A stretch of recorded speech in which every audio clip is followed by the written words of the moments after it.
ditempatkan di tempat khusus yang namanya Taman Eden. Dan kemudian Taman Eden di mana, Pak? Ditetapkan secara khusus. Itu Oke, Taman Eden di mana, Pak? Taman Eden kalau kita di Bible itu ya di dunia ini.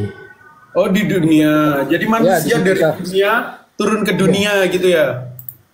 Di sekitar apa namanya? Mungkin sekarang tepatnya Irak dan sekitarnya lah itu ya.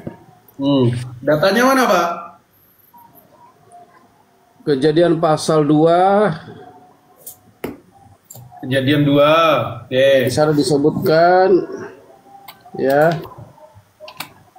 Selanjutnya Tuhan Allah membuat Taman Eden di sebelah timur. Disitulah ditempatkannya manusia yang dibentuknya. Berarti dari dunia lalu Tuhan ketika Adam menumbuhkan jatuh dari berbagai- dosa turun ke dunia gitu ya, Pak? Lalu Tuhan menumbuhkan berbagai pohon. Oke, iya ya Pak, nangkep Pak. Berarti dari dunia turun ke dunia. Ya, jadi Berarti manusia ini awalnya pada mulanya bukan makhluk surgawi gitu ya? Kalau diciptakan di dunia.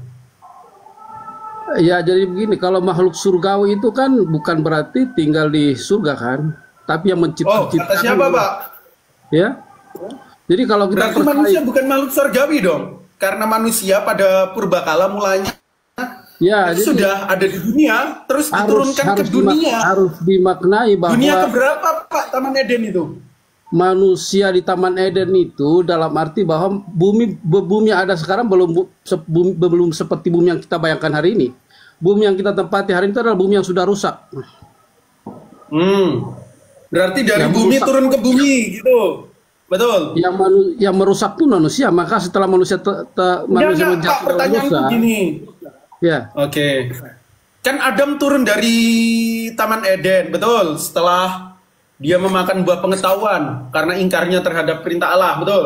dikeluarkan dari Taman Eden tepatnya. Ya. Jadi keluar kemana? Kalau masuk kan masuk ke dalam. Iya. Kalau keluar kemana? Keluar ke bumi atau keluar ke sorga? Yang jelas pastinya keluar dari Taman Eden.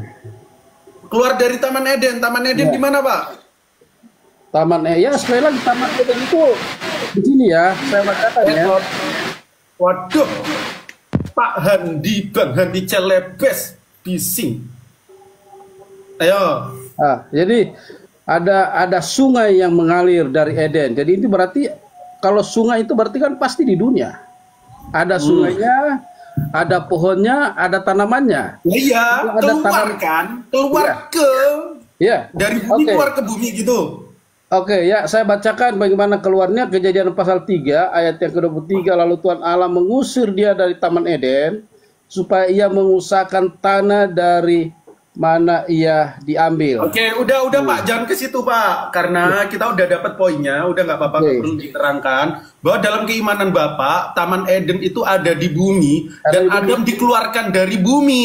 Pertanyaannya bumi mana lagi selain daripada Taman Ya. Eden itu duduki. Udah kita balik ke fitrahnya manusia. Gimana Pak fitrahnya Bukan manusia? dikeluarkan dari bumi, Pak. Dia dikeluarkan dari Taman Eden. Jadi bumi itu ada di Taman Eden. Oh berarti manusia bukan makhluk surgawi menurut keimanan Bapak pada mulanya. Ya sudah pasti makhluk surgawi sebelum Makhluk surgawi tapi tinggalnya di bumi gitu. sebelum manusia rusak itu ya, sebelum bumi rusak. Oke, makhluk surgawi tapi tinggalnya di bumi, betul? Makhluk surgawi tapi tinggalnya di bumi. Oke. Waduh, makhluk surgawi itu seperti malaikat, serafim, kerufimnya Tuhan, itu semuanya tinggal di surga, Pak. Jadi Bapak hanya bertakiah ketika bilang manusia makhluk surgawi, tapi nyatanya dan faktanya, menurut keimanan Bapak, manusia itu tinggalnya di bumi. Tinggalnya di bumi. Loh, Ya, kok bukan di bumi? Buktinya ada airnya, ada sungainya, ada pohonnya. Ya udah, manusia bukan makhluk surgawi menurut keimanan Bapak. Makhluk duniawi, kedagingan. Bahasanya orang-orang Kristen. Ya diciptakan itu serupa dan segambar, kemudian dibuatkan tempat khusus itu ya, ada tempat khusus namanya Taman Eden. Oke, lanjut Pak. Fitrahnya manusia gimana Pak? Menurut keimanan Bapak. Ya kalau ke fitrah manusia itu kan diciptakan segambar dan serupa, artinya sifat-sifat ilahi, nalurinya pun itu adalah nalurinya yang tidak berdosa. Nalurinya juga belum dikuasai oleh hawa nafsu. Nanti setelah digoda oleh iblis, baru manusia itu kemudian dikuasai oleh dosa, dikuasai oleh hawa nafsu. Berarti manusia sama dengan Allahnya ya, karena diciptakan serupa. Gambar. Jadi yang namanya jadi sama ya, berarti wujud atau eksistensi Tuhan sama dan serupa karena manusia diciptakan menurut gambar dan rupa Allah, betul? Iya. Oke, sama ya dan serupa ya Pak ya? Ya tidak sama lah. Kalau gambar itu kan tidak sama dengan aslinya. Kok nggak sama? Yang salah yang mana? Yang namanya gambar pasti beda dengan aslinya. Iya, tapi kan serupa, betul? Ya, serupa. Oke, buka Yesaya, baca Yesaya 46 ayat 5, Pak. Ayo, kita pakai data, Pak Pendeta. Aduh, ada pasienku Princess Jeff naik, Princess. Coba buka, Pak. Yesaya berapa? 46 ayat 5.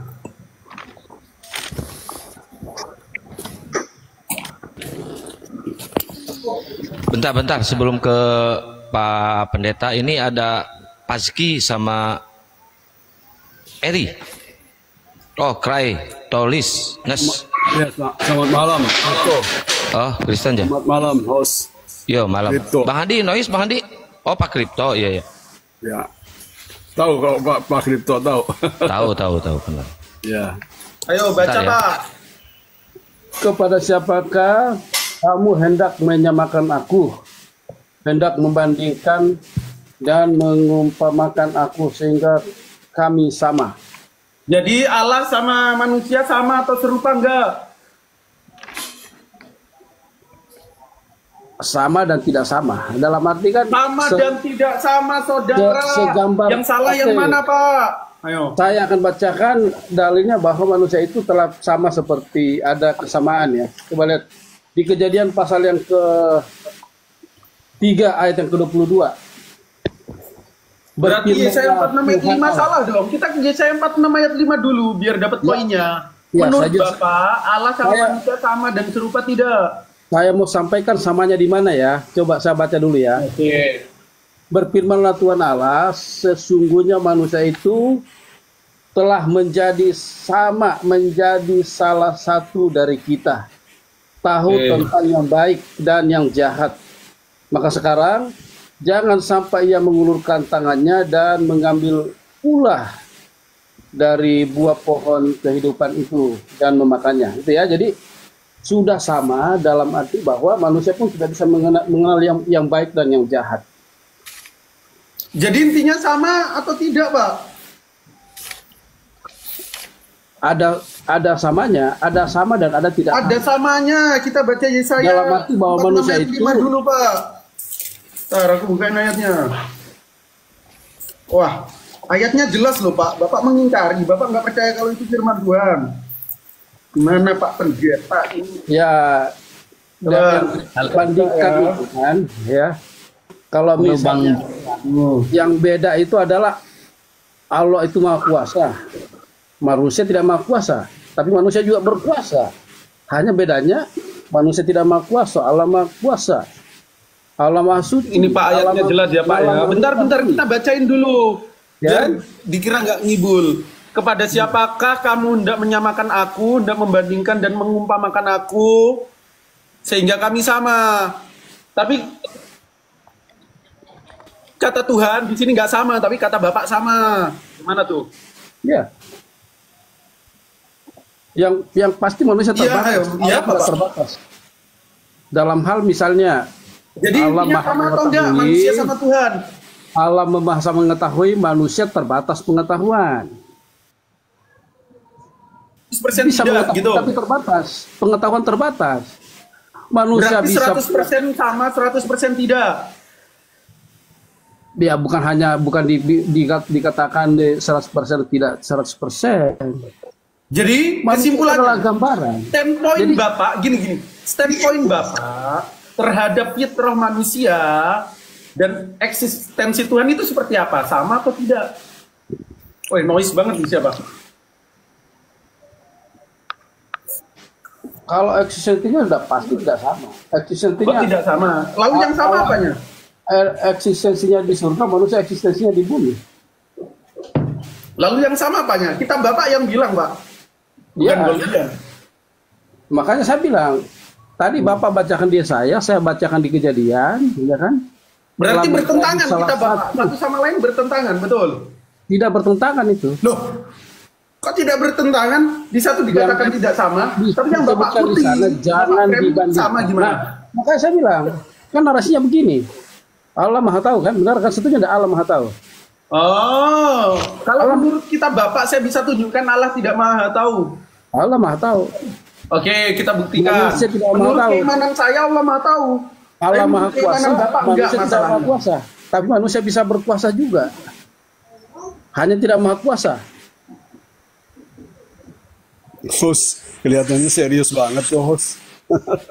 Ya. Enggak Pak, kalau menurut keimanannya Bapak, kita buka Kejadian 6 ayat 6, Allah tidak Maha Tahu, bahkan dia menyesal loh telah menciptakan manusia karena ketidaktahuannya apa yang diperbuat manusia.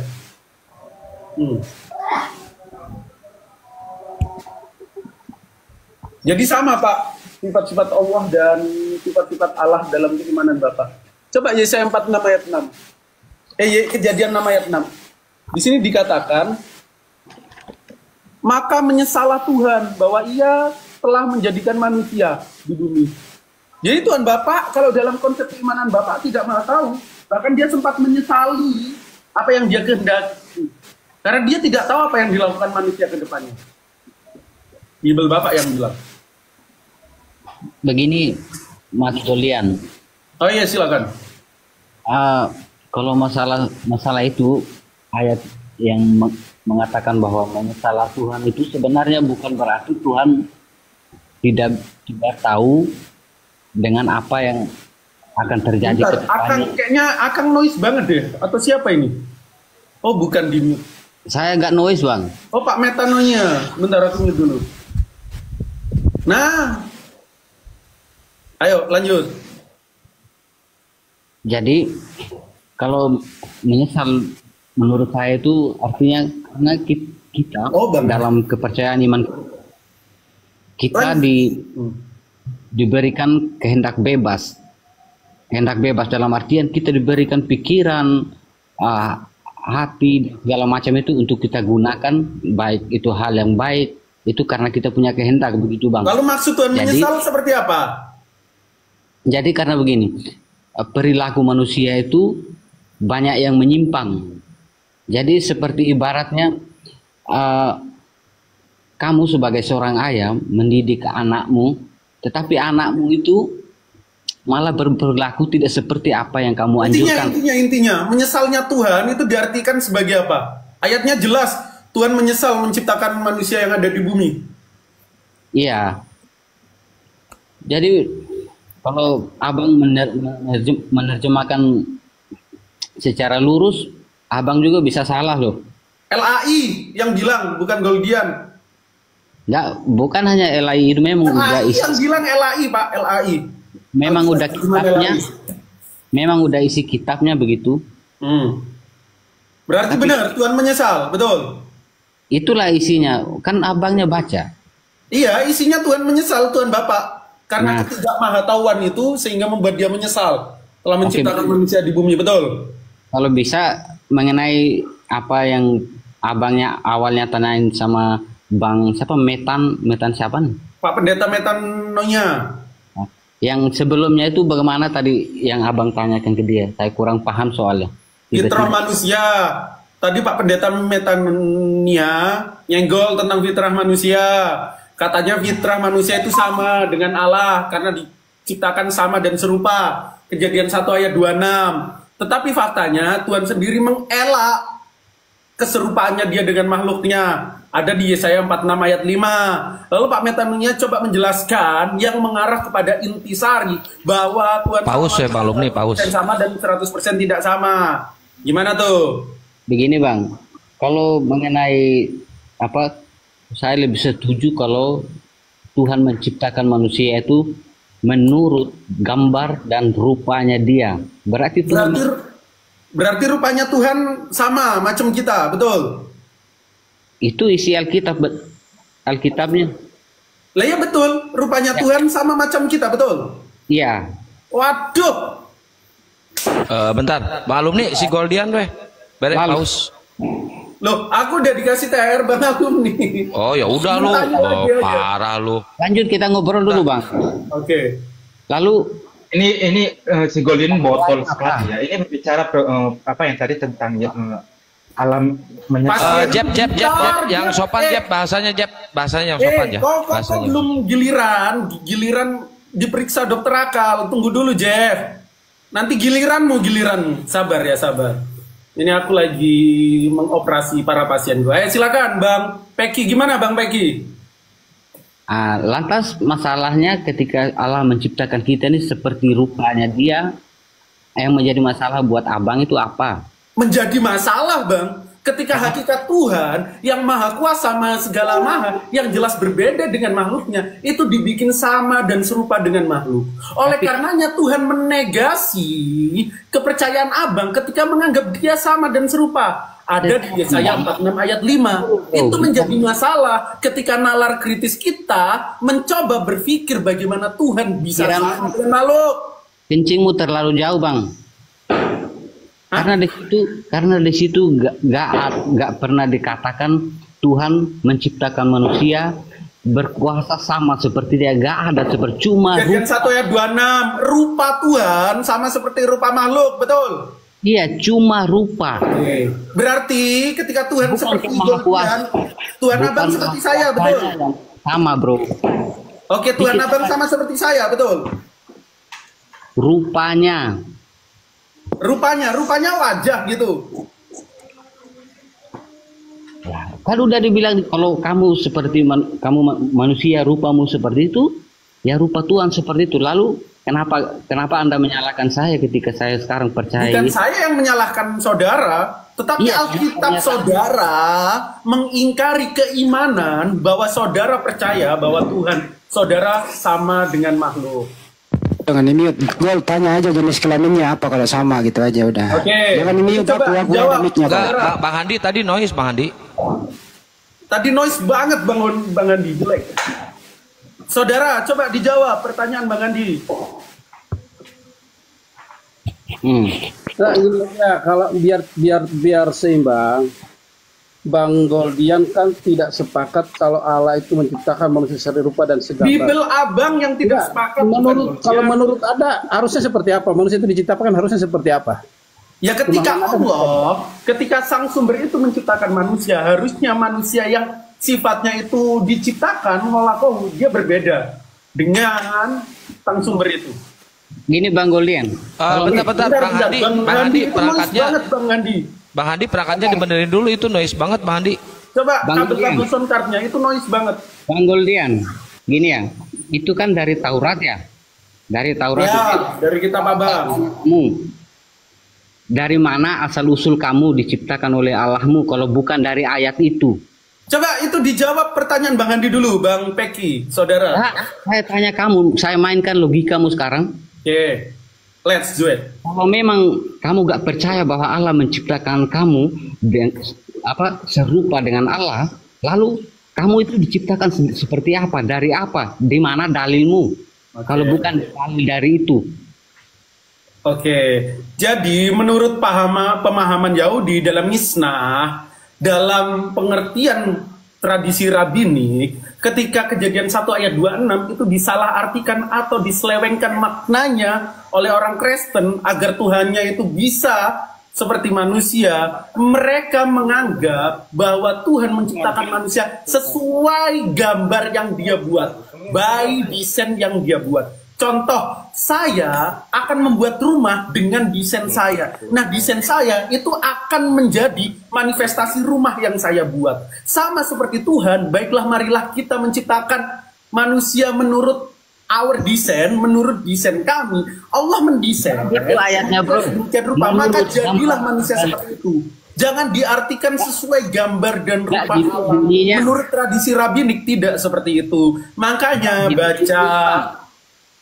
Contoh yang kamu berikan itu beda jauh sama isi ayatnya. Loh, itu contoh dalam tradisi Rabini. Makanya keimananmu sama Yahudi sama. Coba Tuhan itu beda loh, Bang.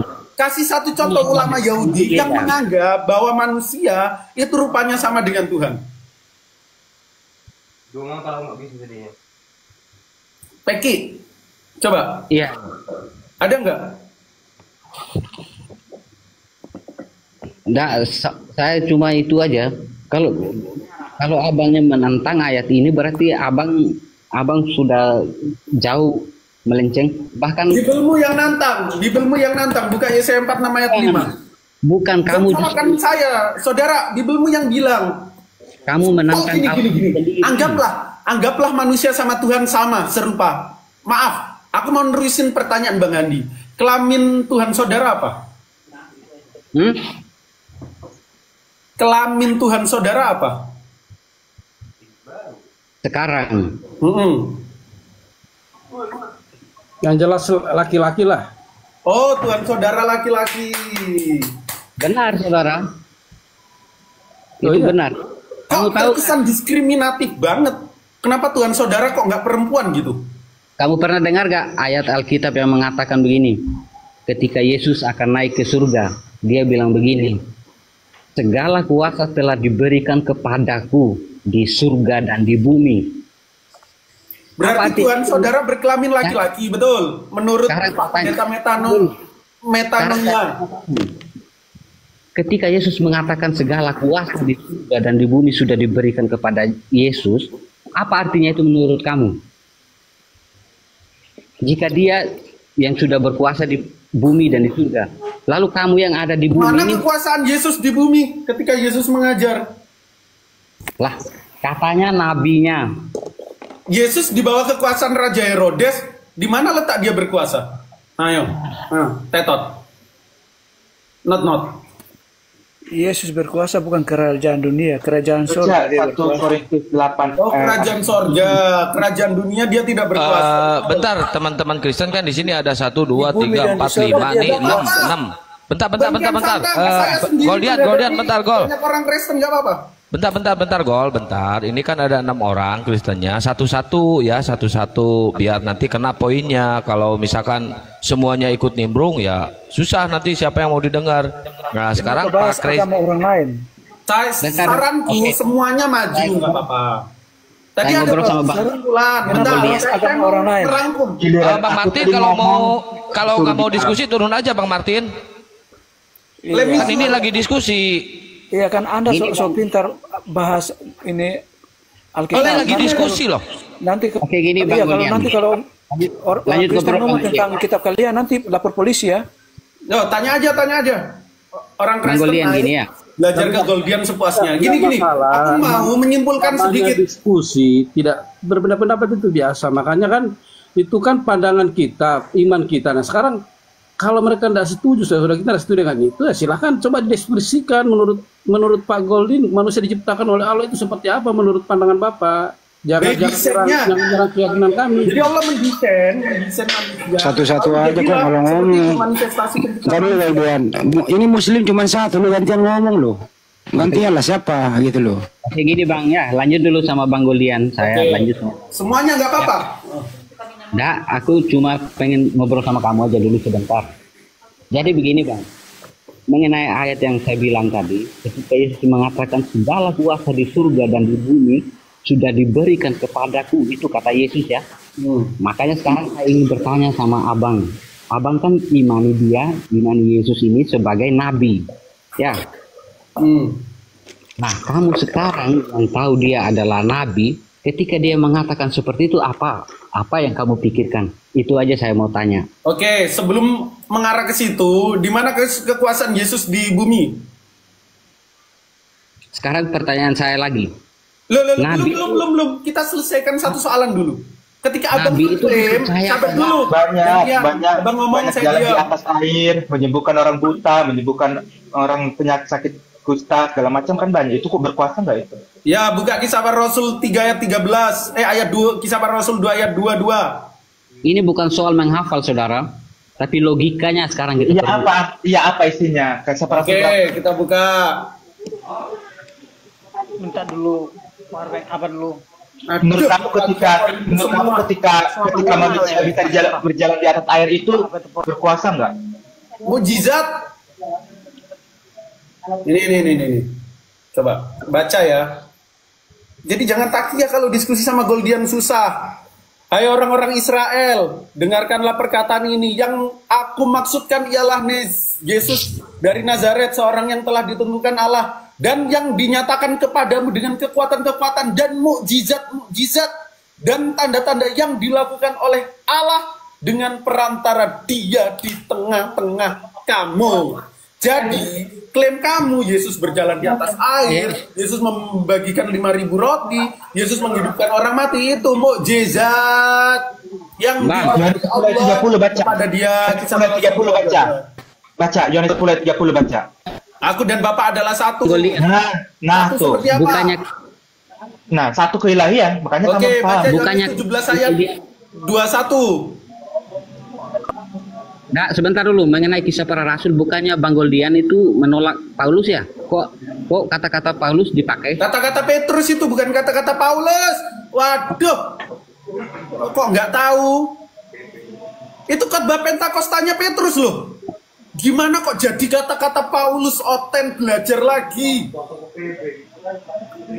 Selamat malam, boleh saya jawab Goldian? 10:30. Bentar dulu, gimana ini kok dikatakan kata-kata Paulus? Belajar lagi. Itu khotbah Petrus pas hari Pentakosta. Gimana? Oten tapi nggak paham Bibelnya sendiri. Bagaimana tadi ayatnya? Ayo, pura-pura nggak tahu, pura-pura budak. Kisah para Rasul 2 ayat 22. Itu khotbah Petrus pas hari Pentakosta loh. Siapa bilang itu khotbah Paulus?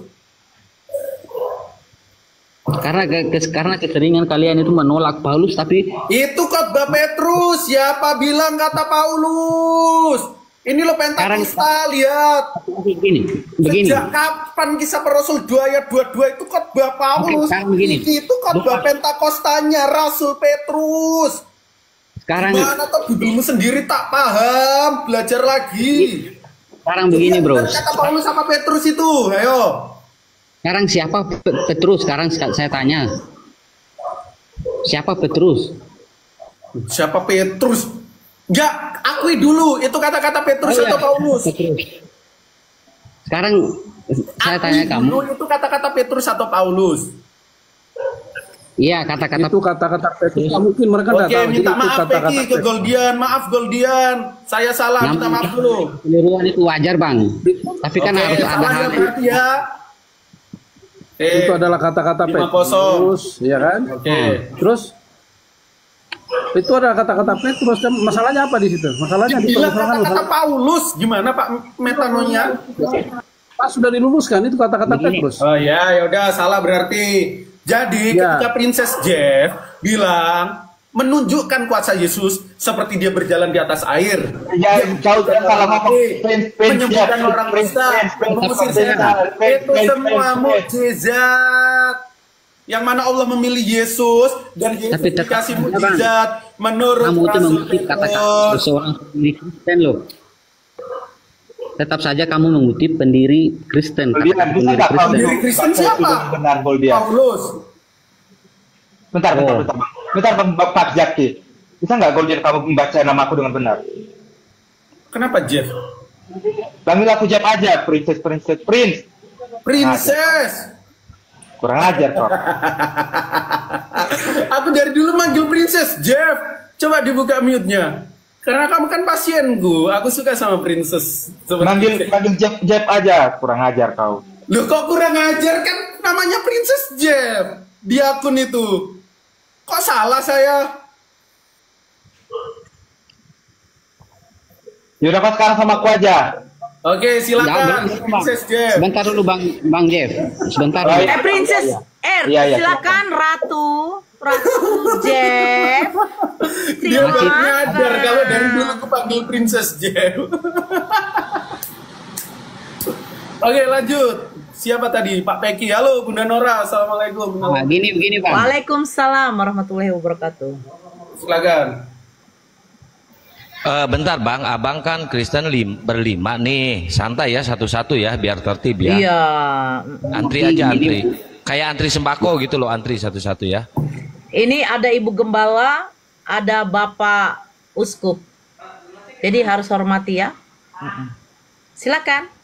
Princess, diam dulu ya Princess. Nanti mimi susunya. Ya Princess. Turun ya, soalnya ada iblis Nora. Janganlah Princess Jeff. Waduh. Princess meraju. Ya udah lanjut. Princess Jeff ini mau berobat ke aku loh padahal. Buat semuanya, untuk Bang Golian, saya mau lanjut yang tadi. Silakan. Jika memang Bang Golian menolak bahwa Yesus itu maha kuasa ketika dia mengatakan segala kuasa sudah diberikan kepada saya di surga dan di bumi, kan gitu ya? Ya. Jika Bang Golian menolak kuasa itu. Bentar dulu Bang Pigoy. Nora, kenapa live berakhir? Kena Bennett, makanya akun saya kan beda lagi. Kok kena Bennett? Kirain tiba-tiba. Iya. Jadi enggak kena Bennett. Udah, jangan diganggu dulu. Momot.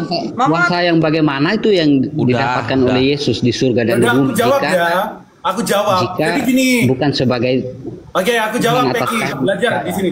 Jadi gini, ada beberapa kesalahan tadi yang diucapkan Peki. Untung sudah dikonfirmasi kalau itu salah. Lalu bagaimana Goldian menyikapi bahwa Allah Bapa itu telah memberikan loh. Sabar dulu, masak. Ini aku jawab pertanyaan temanmu. Jadi bagaimana Goldian menyikapi ketika ada ayat Allah Bapa memberikan kuasa kepada Yesus? Toh itu diberikan. Kekuasaan sesungguhnya itu berada di mana? Berada di Allah Bapa. Lalu yang jadi pertanyaan, ketika ada klaim Yesus berkuasa di bumi, ketika Yesus mengajar, bagian bumi mana yang dikuasai Yesus? Bagian bumi mana Yesus menjadi raja? Sedangkan fakta sejarahnya, Yesus ketika mengajar selama 3,5 tahun, Yesus hidup di bawah kekuasaan Raja Herodes. Gak pernah dia jadi raja, bahkan pengikutnya dikit. Mau perang, Yesus menolak. Yang diajarkan hanya kasih. Itu, silakan. Oke, jadi jawab ya. Jadi. Silakan, siapa? Mau siapa? Bentar, ya? Semuanya nggak apa-apa? Nah, bentar dulu. Jadi, apakah menurut Bang Goldian kata-kata Yesus itu tidak bermakna ketika dia naik ke jaringan surga? Bang Peki, jaringan jelek Bang Peki, jaringan jelek, abangku, diperbaiki dulu. Saya cuma nambah sedikit dari si Goldian. Kerajaan yang dimiliki oleh Yesus hanya kerajaan 3 hari, yaitu kerajaan maut. Ya, paham? Dah, silakan. Karena Yesus datang ke dalam kerajaan maut selama 3 hari sebelum dia bangkit. Jadi nggak ada kerajaannya di dunia. Kerajaan maut yang ada. Kamu tahu kerajaan maut itu dikuasai oleh siapa? Oleh iblis. Mau. Ngeri lah ya. Lanjut Bang Peki. Saya mendengarkan Ibu Gembala.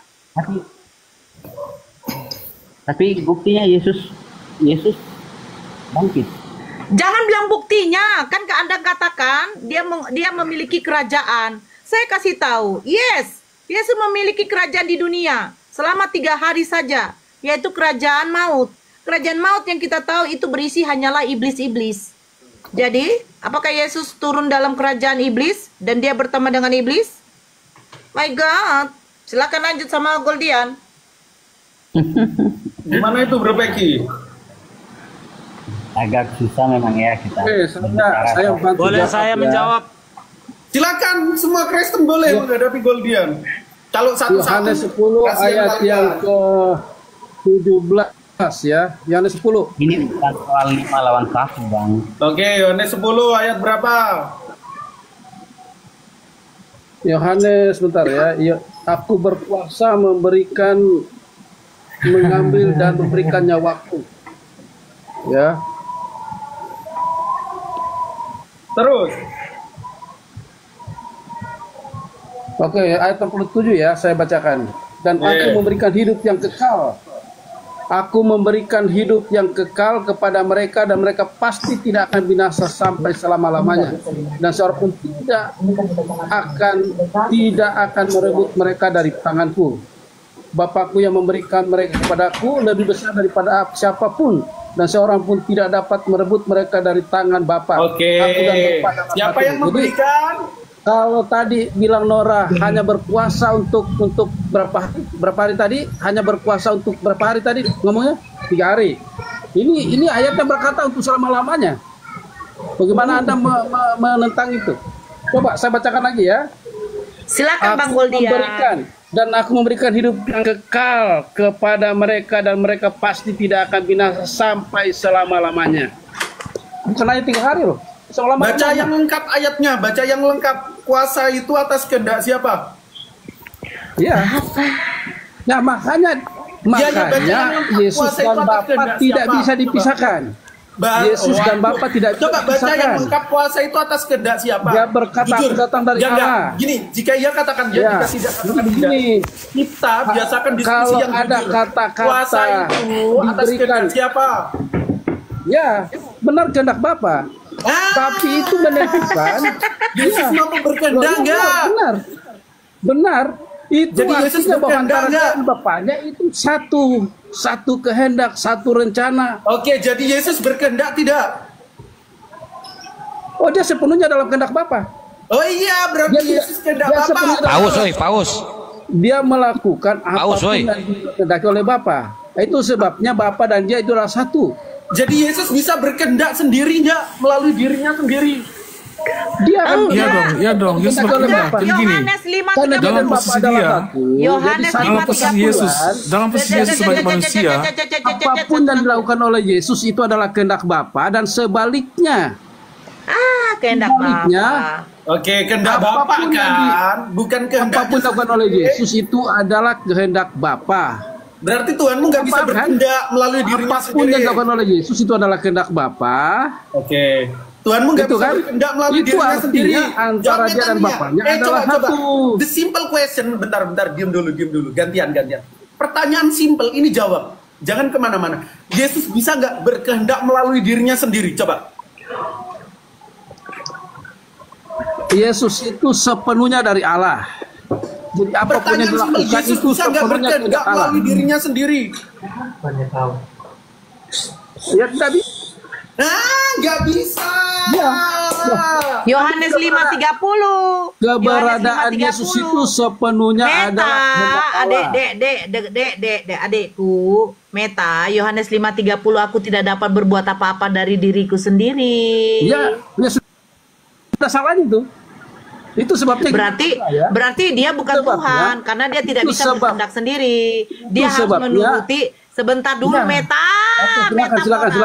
Silakan. Berarti dia harus mengikuti kehendak Bapa yang telah mengutus Yesus.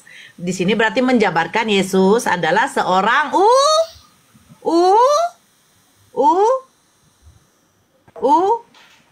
Ya memang utusan dari surga. Ya udah selesai. Ya, tidak masalah kan? Masalahnya di mana? Bukan berarti pengutus. Lebih besar pengutus daripada seorang yang diutus. Paham? Iya, masalahnya di mana? Lanjut, Goldian. Masalahnya di mana? Oke, masalahnya di mana? Masalahnya gini Metania. Gini, saudara coba mengingkari apa-apa yang termaktub di dalam Bible saudara, lalu memaksakan kehendak agar Yesus dijadikan Tuhan. Dan itu 100% salah. Aku jawab Tadi bilang. juga udah menyampaikan di Yohanes 5:30, kehendak daripada Yesus itu berasal dari Bapa. Karena Yesus tidak dapat berbuat apa-apa dari dirinya sendiri. Kan gitu. Segala hal yang disebutin tentang kekuasaan Yesus, mukjizat-mukjizat Yesus, itu semua adalah kehendak Bapa. Bahkan juga menegaskan di Kisah Para Rasul 2 ayat 22, itu semua mukjizat yang berasal dari Bapa. Yesus dalam bahasa Arab dia adalah Abdul Yesus gitu. Kalau kita sepakat bahwa apapun dilakukan oleh Yesus adalah kehendak Bapa. Sepakat kan? Yesus tidak melakukan apa-apa selain apa yang dikehendaki oleh Bapa. Sepakat? Ya sepakat. Sepakat kan? Sepakat. Itu artinya bahwa Yesus itu benar-benar sepenuhnya adalah Allah. Lihat. Dia dari Allah. Coba. Kesimpulan seperti apa? Gini. Kesimpulan kalau seperti apa yang membawa kepada konklusi yang seperti itu? Enggak. Coba kasih premismu. Bilang gini. bentar, Metanoia. Aku mau mengotak-ngatik cara berpikirmu yang ngawur.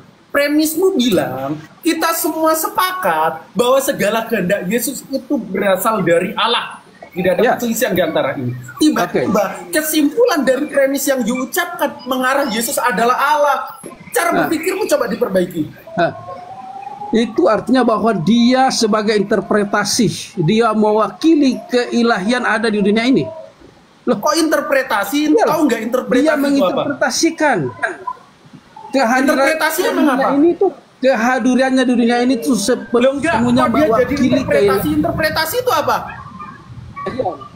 Kalau dia melakukan kehendaknya sendiri, berarti tidak menginterpretasikan kehadiran Allah. Di hadapan Goldian, interpretasi emang apa? Interpretasi itu artinya penafsiran. Ya, kan? Yesus jadi tafsirnya Tuhan gitu. Waduh. Kan dari tadi kita sepakat. Di hadapan Goldian, tapi Pak Pendeta nggak tahu interpretasi itu apa. Kan sudah sepakat bahwa dia tidak melakukan apapun selain kehendaknya mengutus kan? Oke, premisnya gitu, sepakat. Kesimpulannya? Oke, berarti dia mewakili yang di surga itu datang ke dunia. Apa masalahnya? Betul, kita sepakat kalau dia mewakili. Kalau misalnya begini, sampelnya seorang duta besar itu mewakili Indonesia di Belanda misalnya. Ya kan? Apapun tentang Indonesia harus melalui duta besar itu. Oke. Apapun tentang surga melalui Yesus. Apa masalahnya? Oke, kodratnya duta besar itu apa? Pesuruh atau dia mewakili itu kayak katakanlah begini ya, duta besar pesuruh. Duta besar Indonesia di Malaysia. Kodratnya pesuruh. Ya. Itu baru duta besar loh, baru duta besar. Duta besar itu belum tentu sepenuhnya menyatakan apa yang presiden inginkan. Sekarang begini, besar pesuruh, silakan Bunda. Meta, gak usah terlalu ke duta besar deh. Ada nggak yang bisa memerintahkan presiden? Ya, yang memerintahkan apa? Oh ada. Presiden. MPR. Siapa? MPR bisa. MPR. Loh ya. Oh, waduh. Tapi kita kan tidak bicara ke situ. Kita bicara. Saya membicarakan begini. Bisa nggak Yesus berbicara mewakili? Sebentar bicara dulu. perwakilan. Sebentar dulu. Sebentar. Ada nggak yang bisa memerintahkan presiden? Berarti tidak ada. Nah, sekarang ada nggak yang bisa memerintahkan bupati? Ada.